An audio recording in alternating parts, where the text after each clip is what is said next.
നിങ്ങളെ എല്ലാം നിങ്ങളിപ്പോ അവതാരകനടക്കം നിങ്ങൾ 3 ആളും 4 പേരോ ഞാൻ ഇവിടെ യുദ്ധം ചെയ്യുന്നത് അത് മനസ്സിലാക്കണം. നിങ്ങൾ യുദ്ധ നിയമം എന്താണ്? ആദ്യം അരന്റെ കീപ്പെട്ട് വെട്ടണം. അവിശ്വാസികളെ കണ്ടാൽ എന്ത് ചെയ്യണം? ഇങ്ങനെ ചെയ്യണം. ചോദ്യം ചോദിക്കാൻ പാടില്ല. ഇവിടെ പലസ്തീന വിഷയം ഖുറാനോട് മാറ്റി വെക്കുന്നത് പറയണം ആ ഗുരുമൂർത്തിനോട്. എത്ര കാലമായി ഈ ഗുരുമൂർത്തി ഈ പച്ച തോന്നിവാസം വിളിച്ചു പറയാൻ തുടങ്ങിയിട്ട്? 69,000 പലസ്തീനികൾ ഇസ്രായേൽ ജയിലിലുണ്ട്. ഹമാസ് പറയുന്നത് 90,000 പേരുണ്ടെന്നാ. അവരെ ഇറക്കാൻ എവിടെയാണ് പോകേണ്ടത്? ആരുടെ വാതിലാണ് മുട്ടേണ്ടത്? മനുഷ്യത്വപരമായി അനിൽ നമ്പ്യാർ സംസാരിക്കും. നിങ്ങൾ നമ്മുടെ ധീരരായിട്ടുള്ള ഇന്ത്യൻ സൈനികർ അവർക്ക് വേണ്ടി എന്തുകൊണ്ട് പ്രാർത്ഥിക്കുന്നില്ല? കേട്ടതാ കാശ്മീർ പണ്ഡിറ്റുകൾ അവർക്ക് വേണ്ടി എന്തുകൊണ്ട് പ്രാർത്ഥിക്കുന്നില്ല? അവിടെയാണ് ഇത് മനുഷ്യത്വത്തിന്റെ പ്രശ്നമല്ല, മതത്തിന്റെ പ്രശ്നമാണ് എന്ന് നമുക്കൊക്കെ മനസ്സിലാവുന്നത്. മറ്റുള്ള കാർഗിൽ യുദ്ധം ഉണ്ടായപ്പോൾ പ്രാർത്ഥിച്ചിട്ട് എന്താ സംശയം? പിറന്ന മണ്ണിന് വേണ്ടി പ്രാർത്ഥിക്കാത്തവൻ മുസൽമാനല്ല, പിറന്ന മണ്ണിനെ സ്നേഹിക്കാത്തവൻ എന്റെ കാർഗിൽ പോരാളികൾക്ക് വേണ്ടി ഒരു പ്രാർത്ഥനാ സംഗമം മുസ്ലിം ലീഗ് സംഘടിപ്പിച്ചതായി എന്റെ അറിവിലില്ല. ഷാഫി ചാലിയത്തെ ഈ ചർച്ചയിലേക്ക് വരുന്നതിന് മുമ്പ് അദ്ദേഹം പറഞ്ഞിരുന്നു, ഇടപെട്ട് കഴിഞ്ഞാൽ ഞാൻ അപ്പോൾ ഇറങ്ങിപ്പോകും എന്ന് അദ്ദേഹം പറഞ്ഞത്. ഞങ്ങൾ നേരത്തെ ക്ഷണിച്ച ഒരു അതിഥിയോട് മാറി നിൽക്കാൻ പോലും പറയേണ്ടി വന്നു. എന്നെ ആകെ കൂടി വിളിക്കുന്ന ചാനല് അതിപ്പോ ജനൻ ടി വിയാണ്. ആ ജനൻ ടി വിയിൽ ഇനിയിപ്പോ മുസ്ലിം ലീഗുകാരും കൂടി വന്ന് എന്നെയും കൂടി ഇതേപോലെ വരാരുത് എന്ന് കൂടി പറഞ്ഞു കഴിയും. ഇത് അവരുടെ ഒരു ചർച്ചയിൽ പങ്കെടുക്കൽ ജിഹാദാണെന്ന് വേണമെങ്കിൽ ഞാൻ പറയും. ഇത് ഈ മദ്രസ ജീവികളെ പറ്റിക്കാൻ അത് ധാരാളമാണ്. നമ്മളുടെ ജനാധിപത്യത്തിന്റെ സംരക്ഷകർ എന്നാണ് ഇപ്പൊ അവർ സ്വയം വിളിക്കുന്നത്.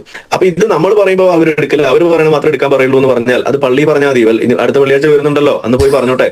നമ്മളെ പോലുള്ള ആളുകൾ വരുമെന്ന് മനസ്സിലാക്കിയിട്ട് അയാൾ ഉണ്ടെങ്കിൽ ഞാൻ ഉണ്ടാവില്ല, ആരിഫ് ഉണ്ടെങ്കിൽ ഞാൻ ഉണ്ടാവില്ല എന്നൊക്കെ പറഞ്ഞ് നിങ്ങൾക്ക് മുങ്ങാൻ നിങ്ങൾക്ക് സാധിക്കുന്നു. അതേ നിങ്ങൾക്ക് സാധിക്കുള്ളൂ. നേർക്ക് നേരെ നിന്ന് സംസാരിക്കാൻ നിങ്ങൾക്ക് സാധിക്കില്ല എന്നുള്ളത് നിങ്ങൾ വീണ്ടും ഇവിടെ തെളിയിച്ചിരിക്കുകയാണ്. നിങ്ങൾക്ക് അതിനുള്ള ഉറപ്പ് ഒരു സാധനത്തിന് പോലും ഇല്ല. ഷാഫി ചാലിയം ഉൾപ്പെടെയുള്ള മുസ്ലിം ലീഗിന്റെ നേതാക്കന്മാരും അതുപോലെ കോൺഗ്രസിന്റെ ജില്ലാ അധ്യക്ഷനും ഈ പ്രാർത്ഥനാ സംഗമത്തിൽ പങ്കെടുത്തിട്ടുണ്ട്. ഹമാസ് തീവ്രവാദികളെ സ്വാതന്ത്ര്യ പോരാളികൾ എന്നാണ് ഇവരൊക്കെ വിശേഷിപ്പിച്ചിരിക്കുന്നത്. അതെ, എന്താ കുഴപ്പം? തീർച്ചയായിട്ടും പലസ്തീൻ വിഷയത്തിൽ തുടക്കകാലം തൊട്ട് തന്നെ മുസ്ലിം ലീഗ് പലസ്തീൻ ജനതയോടൊപ്പമാണ്. തോന്നി അതങ്ങനെ വരൂ, അതങ്ങനെ സംഭവിക്കൂ. പലസ്തീൻ എന്ന അത് ആര് BJP നടത്തുകയാണെങ്കിലും പലസ്തീനിലെ ഈ ഹതാശരായ ജനതയോട് ഐക്യദാർഢ്യപ്പെട്ട് ആരെന്ത് പരിപാടിക്ക് വിളിച്ചാലും പോകുന്നതിൽ ഞങ്ങൾ ഒരു കുഴപ്പം കാണുന്നില്ല. നീ നന്നാവില്ല, അത് താൻ പറഞ്ഞിട്ട് വേണോ ഞാൻ അറിയാൻ. പിന്നെ ഹമാസിനെ കുറിച്ച് നിങ്ങളിവിടെ പറയുന്നു ഭീകര സംഘടനയാണ്. ഇന്ത്യ രാജ്യം ഹമാസിനെ ഭീകര സംഘടനയായി ഡിക്ലെയർ ചെയ്തിട്ടില്ല. ഐക്യരാഷ്ട്രസഭ ഹമാസിനെ ഭീകര സംഘടനയായി ഡിക്ലെയർ ചെയ്തിട്ടില്ല. അമേരിക്കയും സ്വന്തമായും അമേരിക്കയും ഓസ്ട്രേലിയയും ചേർന്നുകൊണ്ട് 7 തവണ ഹമാസിനെ ഭീകര സംഘടനയായി പ്രഖ്യാപിക്കണം എന്ന് പറഞ്ഞ് ഐക്യരാഷ്ട്രസഭയിൽ പ്രമേയം കൊണ്ടുവന്നതാണ്. ഇന്ത്യ അടക്കമുള്ള എല്ലാ രാജ്യങ്ങളും അതിനെ എതിർത്ത് വോട്ട് ചെയ്യുകയും ചെയ്തു. ഹമാസ് ഒരു സ്വാതന്ത്ര്യ സമര സംഘടനയാണ്. മനസ്സിന്റെ സമനില തെറ്റിയ ആർക്ക് എന്തുവാ പറയാൻ പറ്റാത്ത. ഇസ്രായേലുമായി ചെറുത്തുനിൽപ്പ് നടത്തുന്ന ഹമാസിന്റെ ലീഡർഷിപ്പ്, ആ ലീഡർഷിപ്പ് അതിൽ കൊല്ലപ്പെട്ട അതിന്റെ നേതാക്കൾ രക്തസാക്ഷികളായിട്ടാണ് ഞങ്ങളും കാണുന്നത്. ലോകം അങ്ങനെയാണ് കാണുന്നത്. അവർക്ക് ഐക്യദാർഢ്യം പ്രകടിപ്പിച്ചുകൊണ്ട് ലക്ഷോപലക്ഷം ജനങ്ങൾ പങ്കെടുത്ത വലിയ പ്രതിഷേധ സംഗമങ്ങൾ നമ്മൾ കണ്ടതാണ്. അമേരിക്കയിലെ എല്ലാ സ്റ്റേറ്റിലും നടത്തിയിട്ടുണ്ട്. സ്കാൻഡിനേവിയൻ രാജ്യങ്ങളിൽ മുഴുവനും ലക്ഷക്കണക്കിന് ജനങ്ങൾ തെരുവിൽ ഇറങ്ങിയിട്ടുണ്ട് പലസ്തീനു വേണ്ടി. യൂറോപ്യൻ രാജ്യങ്ങളിലുണ്ട്, ഫാർ ഈസ്റ്റ് രാജ്യങ്ങളിലുണ്ട്. ഇനി എവിടെയാ ബാക്കിയുള്ളത്? അതുകൊണ്ട് ലോകത്ത് എവിടെയും ഇസ്രായേലിന് അനുകൂലമായിട്ട് എവിടെയെങ്കിലും ഒരു പ്രകടനം നടത്തണം. എവിടെയെങ്കിലും ഇത് കാണിച്ചു തരാൻ പറ്റുമോ? മുസ്ലിങ്ങൾ 1% പോലും ഇല്ലാത്ത രാജ്യമുണ്ട്. ആ ഫിൻലാൻഡ്, അവിടെ പോലും പലസ്തീൻ ഐക്യദാർഢ്യപ്പെട്ടുകൊണ്ട് റാലി നടന്നിട്ടുണ്ട്. കണ്ണൂരിൽ നിന്നുള്ള MP ആയ കെ സുധാകരൻ ലോക്സഭയിൽ എഴുതി ചോദിച്ചിട്ടുണ്ട്, ഹമാസിനെ ഭീകര സംഘടനയായിട്ട് ഇന്ത്യ അംഗീകരിക്കുന്നുണ്ടോ? ഇല്ല എന്ന മറുപടി കിട്ടിയത്. നിരവധി ഘട്ടങ്ങളിൽ മറുപടി കിട്ടിയോ? ഞാൻ പറഞ്ഞുതരാം. ഞാൻ ഇതിന്റെ ലിങ്ക് നിങ്ങൾക്ക് അയച്ചു തരാം. അതിൽ വളരെ കൃത്യമായി പറയുന്നുണ്ട് ആ ഭാഗം, ആ ഡേറ്റ് അടക്കം പറയുന്നുണ്ട്. ഇദ്ദേഹം മാത്രമല്ല, ഇന്ത്യയുടെ വിദേശകാര്യ വക്താവ്. ആ വക്താവിന്റെ പേര് അരിന്ദം ബാഗ്ചി എന്നാണ്. ഞാൻ ആ ലിങ്ക് നിങ്ങൾക്ക് അയച്ചുതരാം. തെളിവുകൾ എന്റെ കൈവശമുണ്ട്. ഇത്തിരി ബുദ്ധിമുട്ടിയാണെങ്കിലും അവസാനം കണ്ടുപിടിച്ചു. അരിന്ദം ബാഗ്ചിയോട് കൃത്യമായി ANIയുടെ റിപ്പോർട്ടറും ന്യൂസ് 18 റിപ്പോർട്ടറും PTIയുടെ റിപ്പോർട്ടറും ചോദിക്കുന്നുണ്ട് ഹമാസിനെ കുറിച്ച്. ആ ചോദ്യത്തിനൊന്നും എവിടെയും ഹമാസ് ഭീകര സംഘടനയാണോ എന്ന ചോദ്യത്തിനൊന്നും ഭീകര സംഘടനയാണ് എന്ന് എവിടെയും സമ്മതിക്കുന്നില്ല. ഇവൻ പറയുന്ന വല്ലതും ഉള്ളതാണോ? കേരളത്തിൽ കെ സുരേന്ദ്രന്റെ നേതൃത്വത്തിൽ പിന്നെ ഹമാസ് ഭീകരക്കെതിരെ എന്ന് പറഞ്ഞുകൊണ്ട് കോഴിക്കോടും കൊച്ചിയിലും തിരുവനന്തപുരത്തും വലിയ പ്രതിഷേധ പരിപാടികൾ സംഘടിപ്പിക്കുമെന്ന് വാർത്താ സമ്മേളനം നടത്തി പറഞ്ഞു. പരിപാടി നടന്നു. പക്ഷെ മുന്നിലെ ബാനറിൽ ഹമാസ് എന്ന പേരില്ല. എന്താ ഇതിന് കാരണം? ഭീകരതക്കെതിരെ എന്ന് മാത്രമാക്കി ഹമാസിന്റെ പേര് ഉപയോഗിച്ചത് ഡൽഹി എന്നുള്ള ഇടപെടല. പറഞ്ഞ വിശ്വസിക്കോ? ഇല്ല, വിശ്വസിക്കില്ലേ? എന്റെ മതി, നിന്റെ ചായ കുടി. അഹങ്കാരി എന്താ നീയൊക്കെ? ഇവിടെ ഏതെങ്കിലും 4 സംഖ്യകളൊക്കെ ഇങ്ങനെ കണ്ട് വിളിച്ചു പറയുമ്പോഴേക്കും അങ്ങനെ ഒരു ഭീകര സംഘടന ആവില്ല. ആദ്യം ഇന്ത്യ രാജ്യം 37 സംഘടനകളെ ഭീകര സംഘടനയായി പ്രഖ്യാപിച്ചിട്ടുണ്ട്. അപ്പൊ അമേരിക്ക, യൂറോപ്യൻ യൂണിയൻ, ഐക്യരാഷ്ട്രസഭ, ഇവർക്കൊന്നും ബുദ്ധി ഇല്ലാന്നാണോ പറഞ്ഞു വരുന്നത് താങ്കൾ? അതല്ല ഉദ്ദേശം. അല്ല, അത് അവരെ അതുപോലെ അങ്ങനെയാണ്. എന്തുകൊണ്ട് ഇന്ത്യ പിന്തുണച്ചില്ല? 7 തവണ വന്നതാ. 7 തവണ എതിർത്ത് വോട്ട് ചെയ്യത്. നിഷ്പക്ഷത പാലിക്കല്ലേ ഇത്? അല്ല, കാര്യം ചോദിച്ചോട്ടെ, ഈ സ്ത്രീകളെ ബലാത്സംഗം ചെയ്യുന്നവ, കുഞ്ഞുങ്ങളെ കഴുത്തറത്ത് കൊന്ന അവരുടെ മൃതദേഹങ്ങളോട് പോലും അനാദരവ് കാണിക്കുന്നവർ, ഇവരെയൊക്കെ എന്താ വിളിക്കേണ്ടത്? എന്ത് പേരിലാണ് വിളിക്കേണ്ടത്? ഇവർ ചെയ്യുന്നത് എന്താണെന്ന് ഇവർ അറിയുന്നില്ല. ഞാൻ എല്ലാം അറിഞ്ഞുകൊണ്ട് തന്നെ ചെയ്യുന്നു. ഇങ്ങനെയാണ് എല്ലാ കാര്യത്തിലുള്ള തന്റെ അറിവ്. അതെ. എവിടെയാണ് കൂട്ടബലാത്സംഗം നടന്നത്? ഇല്ലേ? അനിൽ നബിയാർ അതിന്റെ തെളിവുകൾ കൊണ്ടുവരും. നടന്നിട്ടില്ലേ? നിങ്ങളെ ആ പ്രദേശത്ത് നടന്നിട്ടില്ലേ? എത്ര റിപ്പോർട്ടുകൾ? ഇല്ല ഇല്ലേ ഇല്ല ഇല്ലേ ഇല്ല കള്ളം പറയുന്നു ആ പന്നെ. ഒക്ടോബർ 7 നടന്ന അറ്റാക്ക് പോലും നിങ്ങൾ വളരെ പഠിക്കണം. ഇസ്രായേൽ അത് വലിയ സുരക്ഷാ പ്രശ്നമാണ് ഉണ്ടാക്കിയിരിക്കുന്നത്. എല്ലാ CCTVയുടെ ഫൂട്ടേജുകളും ഗവൺമെന്റ് പിടിച്ചു വെച്ചു. ഒന്നും ലോകത്തിന് കാണിക്കുന്നില്ല. എന്താ അവിടെ നടന്നത്? അവിടേക്ക് കടന്നു കയറി കുറെ പേരെ ബന്ദിയാക്കി. ആ ബന്ദിയാക്കിയ ആ നടപടിയാണ് നമ്മളെ സംബന്ധിച്ചിടത്തോളം ഒരു രാജ്യത്തിലേക്ക് പോയി കുറെ പേരെ അവർ ഭീകരാന്തരീക്ഷം ഉണ്ടാക്കി കുറെ പേരെ അവിടുന്ന് ബന്ദിയാക്കി പിടിച്ചുകൊണ്ടുപോയി. എന്തിനാ ബന്ദിയാക്കണം? എല്ലാവരും കൊന്നാ പോരെ? അത് ശരി. നിങ്ങൾ പഠിക്കേണ്ടത് ഇസ്രായേൽ സമ്മതിച്ച കണക്ക് പ്രകാരം തന്നെ 69,000 പലസ്തീനികൾ, കുട്ടികളടക്കം ഇസ്രായേൽ ജയിലിലുണ്ട്. വരിവരിയായിട്ട് ട്രക്കുകൾ കൊണ്ട് വരിക. വന്നിട്ട് സാധാരണ ഈ മത്സ്യം വാങ്ങാൻ പോകും, പച്ചക്കറി പോകുന്ന കുട്ടികൾ അടക്കമുള്ള എല്ലാവരെയും സേന പിടിച്ചു കൊണ്ടുപോവുക. ഇങ്ങനെ കൊണ്ടുപോയി നിറച്ച് 61,000 ചില ആളുകളുടെ കണക്ക് അവർ എന്നെ സമ്മതിക്കുന്നുണ്ട്. ഹമാസ് പറയുന്നത് 90,000 പേരുണ്ടെന്നാ. അവരെ ഇറക്കാൻ എവിടെയാണ് പോകേണ്ടത്? ആരുടെ വാതിലാണ് മുട്ടേണ്ടത്? മനുഷ്യത്വപരമായി അനിൽ നമ്പ്യാർ സംസാരിക്കും. നിങ്ങൾ എന്താ ചെയ്യേണ്ടത്? ഏതെങ്കിലും ലോകത്ത് ഇന്ത്യ ഇടപെടുമോ? വേറെ ആരെങ്കിലും ഇടപെടുമോ? അവരെ രാജ്യത്തിന്റെ സ്വാതന്ത്ര്യം വേണം.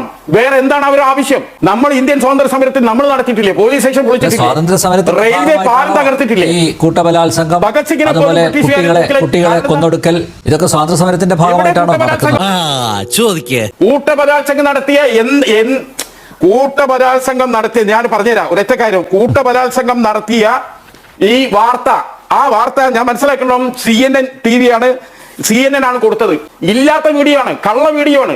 മാത്രമല്ല ജോ ബൈഡൻ ഇത് ഷെയർ ചെയ്തു. പിറ്റേ ദിവസം വൈറ്റ് ഹൗസ് തിരുത്തി.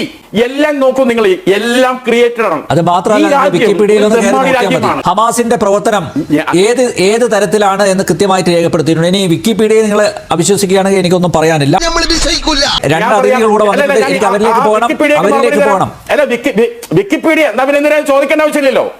എങ്കിൽ ചോദിക്കേണ്ട ആവശ്യം എന്താണ്? വിക്കിപീഡിയയെ കുറിച്ച് ഞാൻ പറയാം. വിക്കിപീഡിയയിൽ ആർക്കും പോയി എഡിറ്റ് ചെയ്ത് കാണിച്ചു തരണം. ഞാൻ എന്തൊക്കെ നിങ്ങളെ കഥ? അതെ, നടക്കണ്ട. ഒറ്റ കാര്യം ഞാൻ ചോദിക്കട്ടെ. നാളെ ഇസ്രായേൽ പറയാണ് ഞങ്ങൾ നാളെ മുതൽ എല്ലാവരും ഇസ്ലാം മതം സ്വീകരിക്കുകയാണെന്ന് പറഞ്ഞാൽ അന്നോടെ ശാന്തിയോടെ പൂവിരിയും. കാരണം എന്താ? ഇത് മതപ്രശ്നമാണ്. ഇത് ഭൂമിശാസ്ത്ര പ്രശ്നമല്ല, അതിർത്തി തർക്കമല്ല, സ്വാതന്ത്ര്യ സമരവുമല്ല. ഇത് മതപ്രശ്നമാണ്.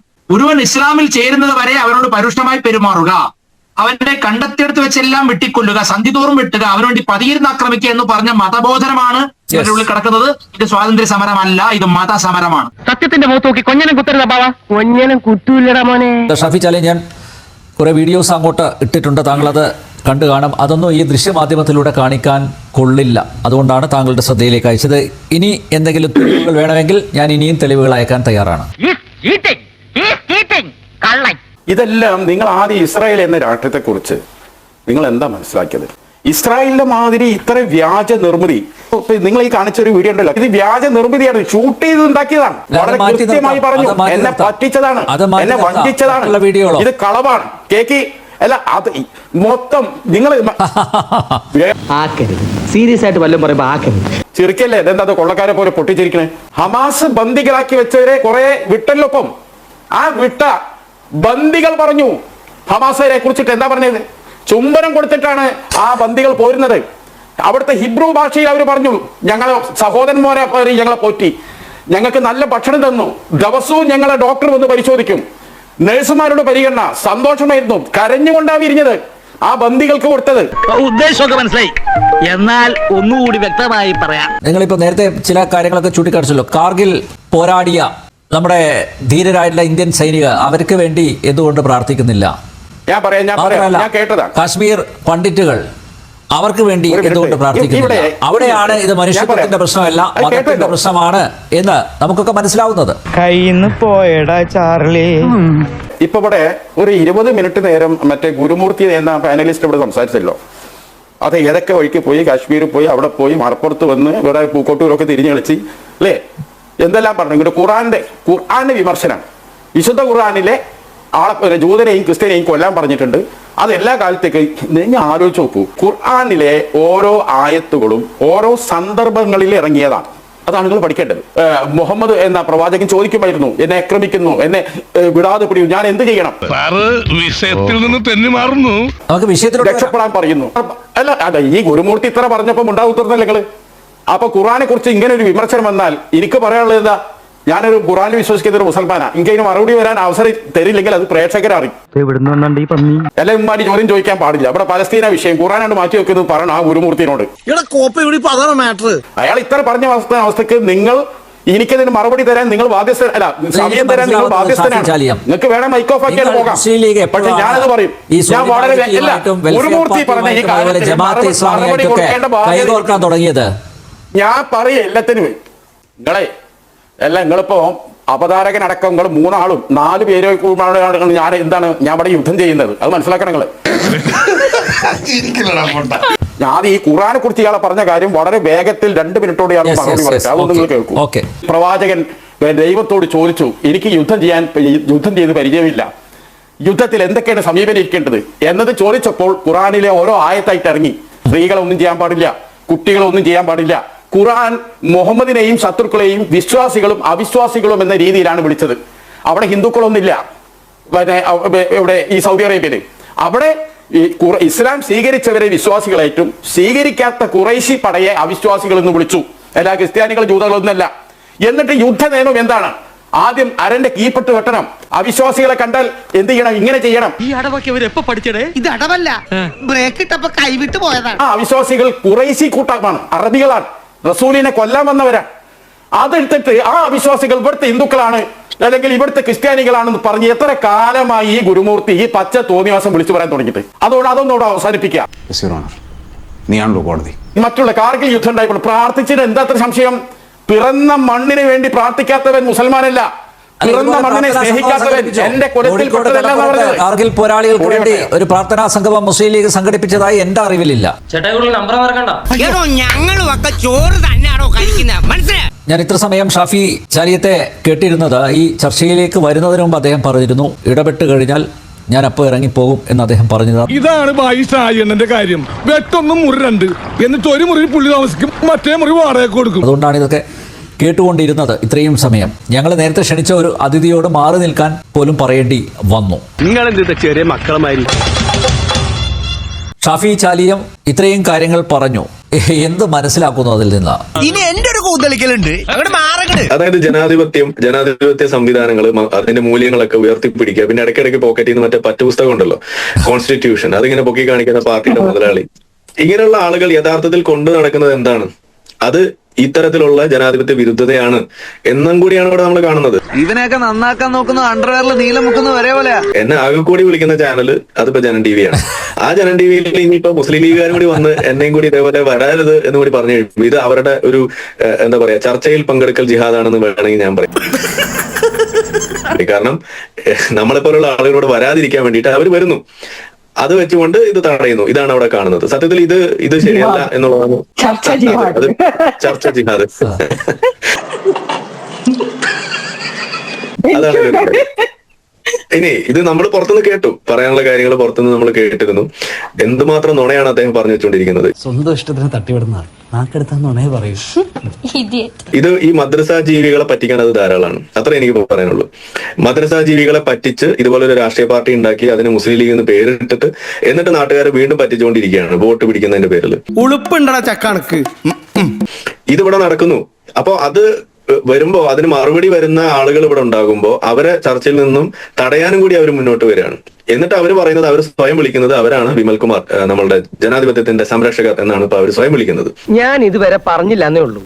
എന്തിനാ ഞാൻ എന്നെ തന്നെ വെറുതെ ഇങ്ങനെ പൊക്കി പറയണേ? ഇതിൽ പരം നാണക്കേടും ഈ ഇരട്ടത്താപ്പും ഈ ജിഹാദി തരം വേറെ എന്താ ഉള്ളതെന്നാണ് നമ്മൾ ചോദിച്ചത്. മുന്നേ ഒരു ചർച്ചയിൽ ഇദ്ദേഹത്തെ നമ്മൾ പച്ചയ്ക്ക് ഞാൻ വിളിച്ചിട്ടുണ്ട്, ഒരു ജിഹാദി തന്നെയാണെന്ന് ഞാൻ പറഞ്ഞിട്ടുണ്ട്. ഇത് വീണ്ടും തെളിയാണ്. ജനാധിപത്യ സംവിധാനങ്ങളുടെ തങ്ങളുടെ മതപരമായിട്ടുള്ള സാധനങ്ങൾ വളർത്താൻ വേണ്ടിയിട്ട് ഉപയോഗിക്കുന്നു, അതിനെ ചവിട്ടുപടിയാക്കുകയാണ് ചെയ്യുന്നത്. ഭഗവാനെ, ഇവനെ ഞാൻ എന്താ ചെയ്യേണ്ടത്? അത് അനുവദിക്കാൻ പാടില്ല. മുസ്ലിം ലീഗ് മാത്രമല്ല, ഇന്നിപ്പോ നമ്മുടെ നാട്ടില് ഈ ഹമാസിന്റെ നേതാക്കളെ ആനപ്പുറത്ത് എഴുന്നള്ളിക്കുന്ന അടക്കമുള്ള കാര്യങ്ങൾ ഇവിടെ നടന്നിട്ടുണ്ടെങ്കിൽ അതിന് പ്രധാന കാരണം എന്താണ്? ഒരേ ഒരു കാരണം, അത് ഈ ഹമാസ് എന്ന് പറയുന്ന തീവ്രവാദ സംഘടന അതൊരു തീവ്രവാദ സംഘടനയാണ് എന്ന് പ്രഖ്യാപിച്ച് ഒരു നിലപാടെടുക്കുന്നതിൽ ഇവിടുത്തെ കേന്ദ്ര സർക്കാരിന്റെ ഭാഗത്തു നിന്ന് ഒരു വലിയ വീഴ്ച ഉണ്ടായിട്ടുണ്ട്. എന്തുകൊണ്ടാണ് അത് ചെയ്യാത്തത്? ഇതെന്നോ നമ്മൾ പറയുന്നത്. എനിക്ക് തോന്നുന്നു അനിൽ നമ്പ്യാരുമായിട്ട് ഈ ഒരു വിഷയം നമ്മൾ ചർച്ച ചെയ്യുന്ന അന്ന് മുതൽ നമ്മൾ പറയുന്ന കാര്യം, 2023 മുതൽ ഇത് തീവ്രവാദ സംഘടനയായിട്ട് പ്രഖ്യാപിച്ചില്ല എന്നുണ്ടെങ്കിൽ എന്തെല്ലാം സംഭവിക്കും?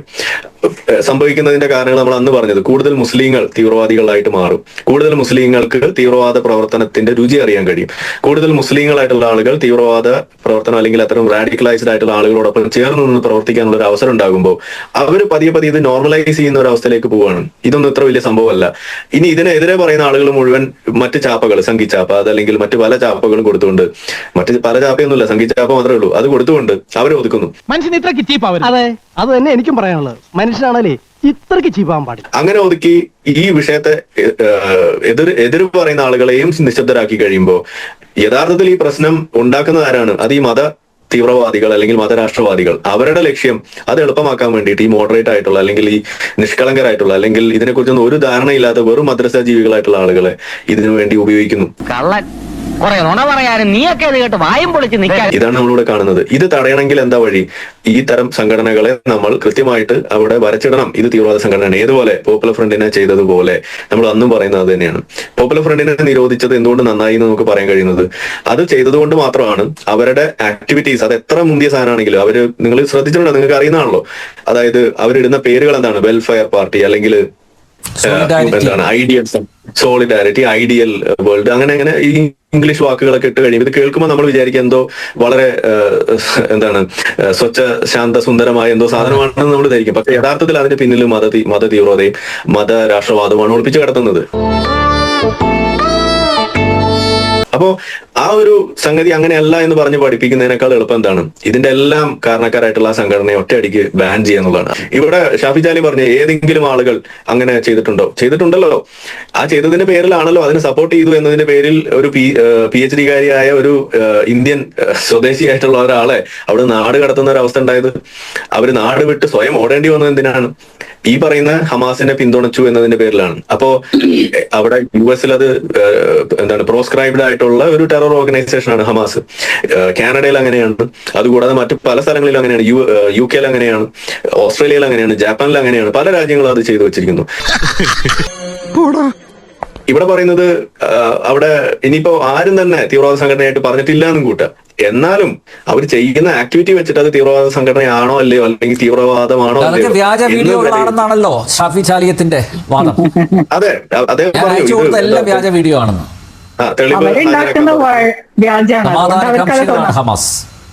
തെളിവ് ഹാജരാക്കാൻ പറഞ്ഞു. അതുപോലെ പല സംഗതികൾ പറഞ്ഞിട്ട് UN-ന്റെ അടുത്തൊന്നും ചെയ്യാൻ കഴിഞ്ഞില്ല എന്നൊക്കെയാണ് ആൾ ഇവിടെ വെച്ച് വിളമ്പ് കാച്ചിപ്പോയത്.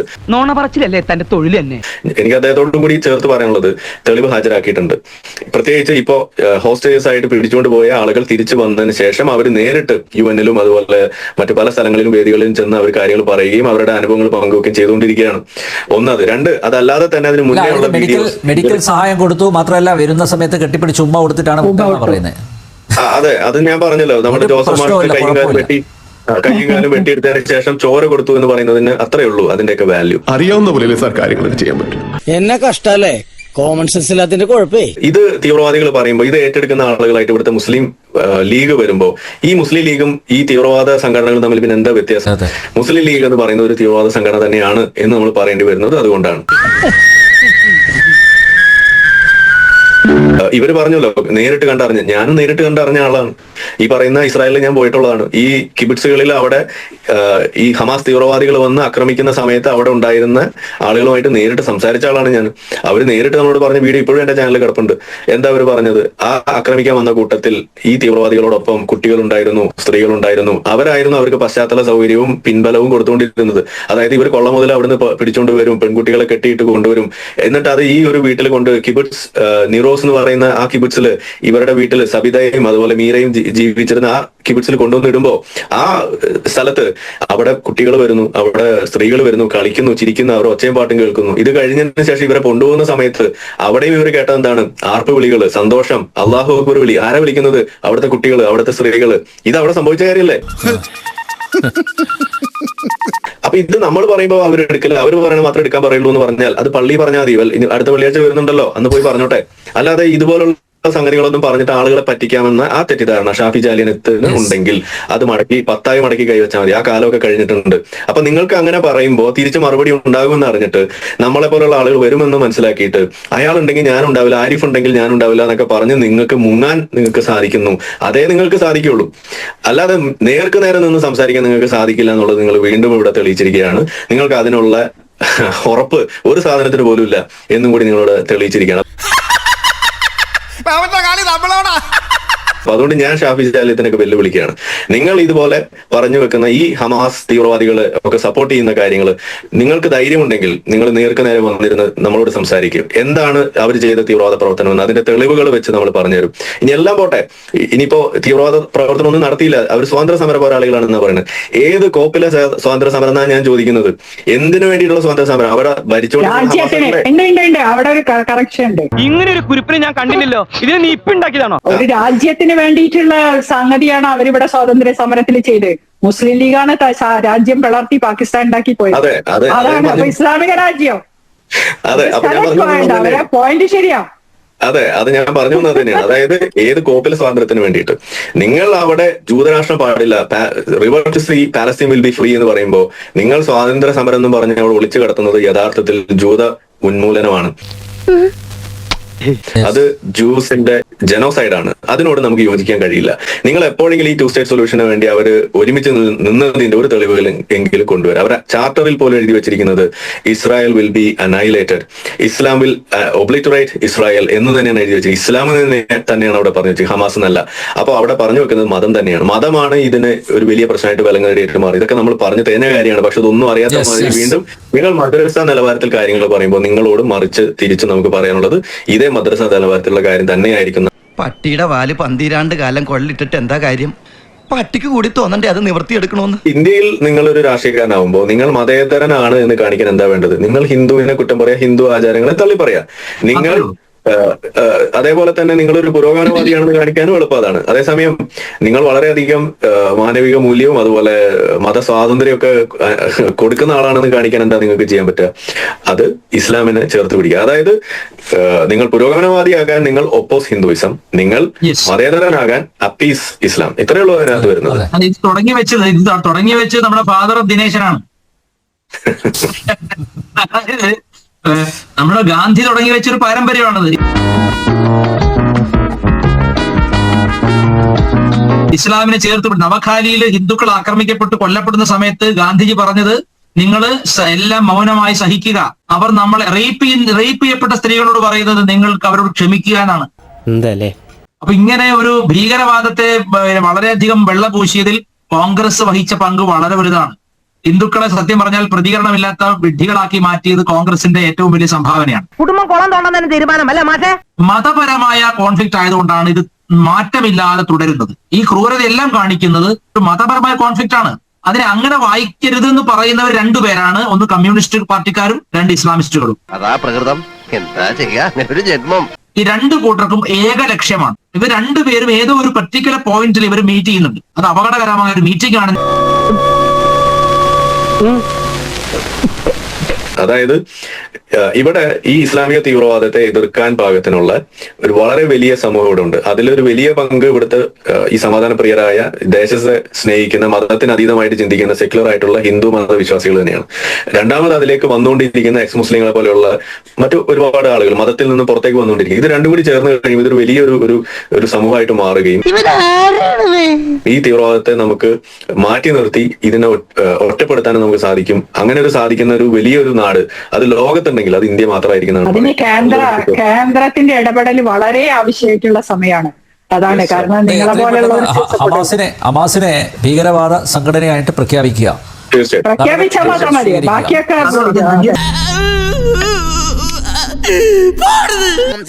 Bing bing boo